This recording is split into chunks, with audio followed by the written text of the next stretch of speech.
ये भारत की गलतफहमी है। चाइना अभी भी म्यांमार चाइना का ही साथ देगा। हम लोग को क्या लगता है, भारत को लगता है कि यहाँ पे हम लोग ने कालादान मल्टी मॉडल प्रोजेक्ट हम पहले वीडियो में समझा दिए हैं, उसको आपको डिस्क्रिप्शन में लिंक देंगे, कालादान का आप देख के समझ जाएंगे। तो ये यहाँ पर हम लोग हाईवे पोर्ट वगैरह बना रहे हैं, इससे कहीं अगर हम म्यांमार के खिलाफ जाते हैं तो ये म्यांमार पूरी तरह से चाइना के फेवर में चला जाएगा। तो भैया यहाँ पर चाइना वैसे भी हम लोग को चाइना के ही फेवर में, भारत को लगता है कि हम वहाँ हथियार बेचते हैं, अगर हम वहाँ के सैनिक शासक का साथ नहीं देते हैं, क्योंकि बहुत लंबे समय तक आंग सान सू की अब शासक में आने वाली नहीं है, एक लंबा शासन में, तो भारत को लगता है हथियार बेचने में प्रॉब्लम हो जाएगा। भैया हम लोग कौन सा वहाँ ज्यादा हथियार बेच देते थे, उस पर से प्रतिबंधों लग गया वहाँ पर, तो कौन सी भी ये सब प्रोजेक्ट रुका हुआ है। और जब यहाँ पर चीन आ ही गया, क्योंकि सैनिक शासक हमेशा से कम्युनिस्ट का ही साथ देते हैं, क्योंकि दोनों अस्थायी रहते हैं, वो भी अस्थायी ये भी अस्थायी, और इसको भी पता है सैनिक इसको म्यांमार को भी कि चाइना उसका खुल कर साथ देगा, भारत खुल कर नहीं दे पाएगा, क्योंकि हम डेमोक्रेसी, हमारे लिए नियम कानून होता है। अब यहाँ चाइना हो जाएगा तो इस प्रोजेक्ट के पास रखाइन जो प्रांत है यहाँ पर ऑलरेडी इंसर्जेंसी उग्रवाद है, तो ये उग्रवादियों को चाइना ही हथियार देता है। अब स्पेशली वो इधर ही देगा कि भारत के प्रोजेक्ट को रोका जा सके। अब ऐसे ही इंद्र कुमार गुजराल के वक्त में हुआ था, यहाँ के सैनिक शासक म्यांमार से भारत के व्यापारियों को मार के भगा दिए थे। हमारा लुक ईस्ट पॉलिसी अटका रह गया। कोको आइलैंड समझिए, ये सबसे मेन चीज है। 1948 में हम लोग का एक आइलैंड था यहाँ पर अंडमान निकोबार के पास, जिसका नाम था कोको आइलैंड। कोकोस मत समझिएगा, इसका नाम है कोको आइलैंड, और अगर कोकोस ले लेंगे तो कोकोस ऑस्ट्रेलिया का है, तो इसमें लास्ट में एस नहीं लगा। अब नेहरू जी ने ना यहाँ पर 1948 में इस कोको आइलैंड को म्यांमार को गिफ्ट में दे दिया। देख रहे हैं नेहरू, यहाँ लिखा फोटो खींचना मना है, फोटो खिंचवा रहे हैं यहाँ पे ऐसे, तो इन्होंने म्यांमार को दे दिया।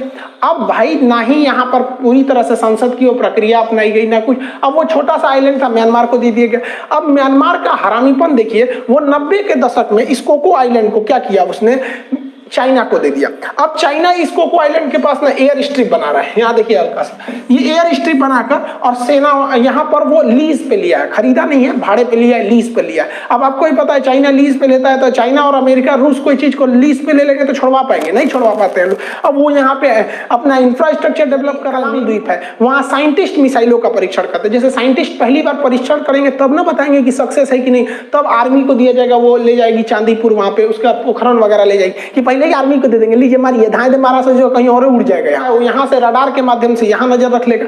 उड़ीसा का या आंध्र प्रदेश के पास यहाँ पे नीचे आपका श्रीहरिकोटा द्वीप है, उस श्रीहरिकोटा द्वीप पर यहाँ पर इसरो के लॉन्चिंग स्टेशन है, तो यहाँ से ये बैठे बैठे हमारे इन तीनों चीजों पे नजर रख रहा है। तो एक 1948 की गलती जो हम लोगों ने गिफ्ट दिया था, तो हमें लगा था कि म्यांमार हमारा साथ दे देगा। देखिए इतिहास से सीखिए, इतिहास से हमने यही सीखा है कि इतिहास से हमने कुछ भी नहीं सीखा है।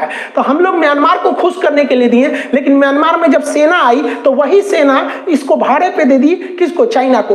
फिर मोदी जी यहाँ गलती कर रहे हैं, उनको लग रहा है कि म्यांमार को हम हल्का सा साथ नहीं देंगे, वोट में एब्सेंट हो जाएंगे तो म्यांमार की सेना हमारा साथ नहीं देगी, कुछ नहीं देगी। यहाँ से जो और के ये थे कासिम सुलेमानी, याद है ना, एक साल पहले कासिम सुलेमानी को ये डोनाल्ड ट्रंप ने मिसाइल लगा के उड़वा दिया।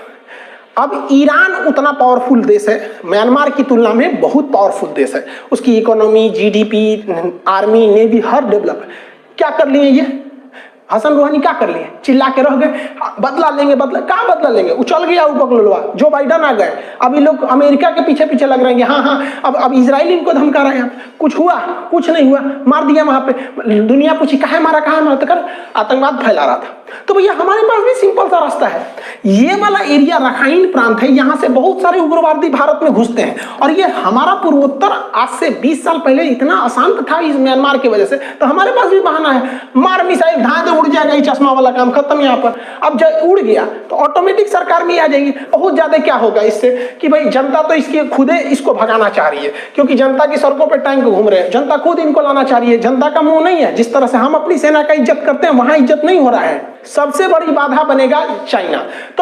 तो भैया सबसे बड़ी अगर जब बाधा चाइना बनता है तो जरूरी भाई देखो, चाइना म्यांमार पे हमले की वजह से कभी डायरेक्ट भारत से नहीं उलझेगा, कभी नहीं उलझ सकता है। और अगर ज्यादा इंटरफेयर करने लगे तो फिर भारत के पास भी सीधा मौका है, सीधा कहिए कि कोरोना कहां से फैला, हम इसकी जांच करेंगे, क्योंकि ये सबसे बेस्ट मौका है, क्योंकि अभी कोरोना है, पूरी दुनिया कोई इंटरफेयर नहीं करेगी। अब चाइना इसमें आ जाएगा, और तुरंत कहिए कि भैया दक्षिणी चीन सागर अगर चाइना का है तो पूरा हिंद महासागर मेरा है। अब चाइना माथा पटकेगा, रे ससुराते हैं ई का कह रहा है। अब पूरी दुनिया कहेगी कि देख भैया चाइना तुम इसको अपना करो, तो भारत इसको अपना कह रहा है। तो चाइना इस्लामिक देश हमारे साथ आ जाएंगे। और इनके साथ आने का मतलब ये 57 देश है। अब 57 देश का मतलब समझिए ना कि 1/3 दुनिया हम लोग के साथ आ जाएगी। इनको समझाना बड़ा इजी है, क्योंकि इस्लामिक देश ऑलरेडी म्यांमार से उखड़े हुए हैं सब। 2017 में म्यांमार ने ना रोहिंग्या मुसलमानों को दौरा मार दिया यहाँ पे, और ये लोग भाग के भारत में आए। तो भारत के पास एक मौका है कि भैया हम रोहिंग्यों को मतलब क्या करेंगे, एक अच्छा सलूक करेंगे। भाई म्यांमार में इनडायरेक्टली समझिए, दुश्मन का दुश्मन हमारा दोस्त हो जाता है। तो ये लोग ऑलरेडी म्यांमार पे भड़के हुए हैं, स्पेशली म्यांमार की आर्मी पर। ये खुद नहीं चाहते हैं वहां म्यांमार की आर्मी हो, तो ये लोग हमारे सपोर्ट में आ जाएगा। और इन लोग के लिए कह सकते हैं कि भैया ये जो कोको आइलैंड वापस लाएंगे, इस सबको वहीं भेज देंगे। जो चुप्पी है ये बहुत खतरनाक साबित होगा म्यांमार के मासूम लोगों के लिए। वो मारे जा रहे हैं दिन प दिन। क्या यही हमारा वसुधैव कुटुंबकम है? दुनिया का सबसे बड़ा लोकतंत्र आज यूएनओ में लोकतंत्र बचाने के लिए वोट नहीं किया।